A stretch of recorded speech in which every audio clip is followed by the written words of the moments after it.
કે આવો મારી સાથે કે કોઈ પણ વ્યક્તિ સાથે ફ્રોડ થાય છે તો સૌથી પહેલા એને શું કરવાનું છે?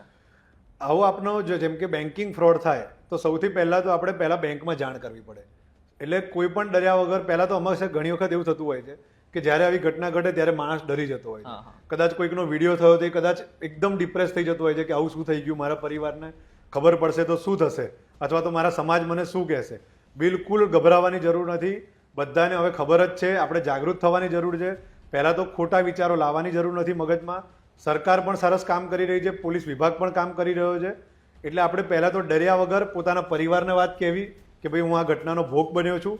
1 કલાકની અંદર આપણા બેંકના પણ અત્યારે હેલ્પલાઇન નંબર હોય છે. તો પહેલાં તો એ બેંકનો હેલ્પલાઇન નંબર પણ આપણી પાસે હોવા જોઈએ કે એ આપણે રોજિંદા જીવનમાં કે ક્યારે આવી ઘટના ઘટે છે તો 1 કલાકની અંદર આપણે બેંકમાં જાણ કરવાની કે આવી ઘટનાનો ભોગ બન્યો છું. જેથી તમારું credit card, debit card, bank account freeze થઈ જશે. ઓકે. એટલે જેથી કરીને તમે જેવું કોલ કરશો તો ઓન કોલ જ એ પ્રક્રિયા થઈ જતી હોય. ત્યારબાદ ગવર્મેન્ટની નેશનલ સાયબર ક્રાઇમની હેલ્પલાઇન નંબર છે 1930.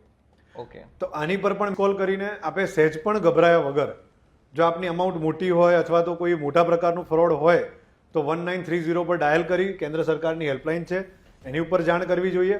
અથવા તો cybercrime.gov.in આ પણ ગવર્મેન્ટનું પોર્ટલ છે, તેની ઉપર પણ આપણી જોડે જો પ્રૂફ હોય. ઘણી વખત એવું પણ થતું હોય છે કે ક્યાંકથી કોઈ ઓર્ડર કર્યો એની જગ્યાએ પથ્થર નીકળવાની પણ ઘટનાઓ સામે આવી છે. તો બિલકુલ ગભરાયા વગર, અને મેં પણ મારા વ્યક્તિગત જીવનમાં પણ જ્યારે પણ આવી કોઈ ઘટના ઘટતી હોય છે તો ત્યારે તેની સામે મેં છેક સુધી પગલાં ભર્યા છે. અને એવું પણ મળ્યું છે કે જે તે મોટી કંપનીઓ પણ રિફંડ આપે છે અથવા તો એનું વળતર મળે છે. એટલે સરકાર અને સાયબર ક્રાઇમની ટીમ પણ કામ કરી રહી છે.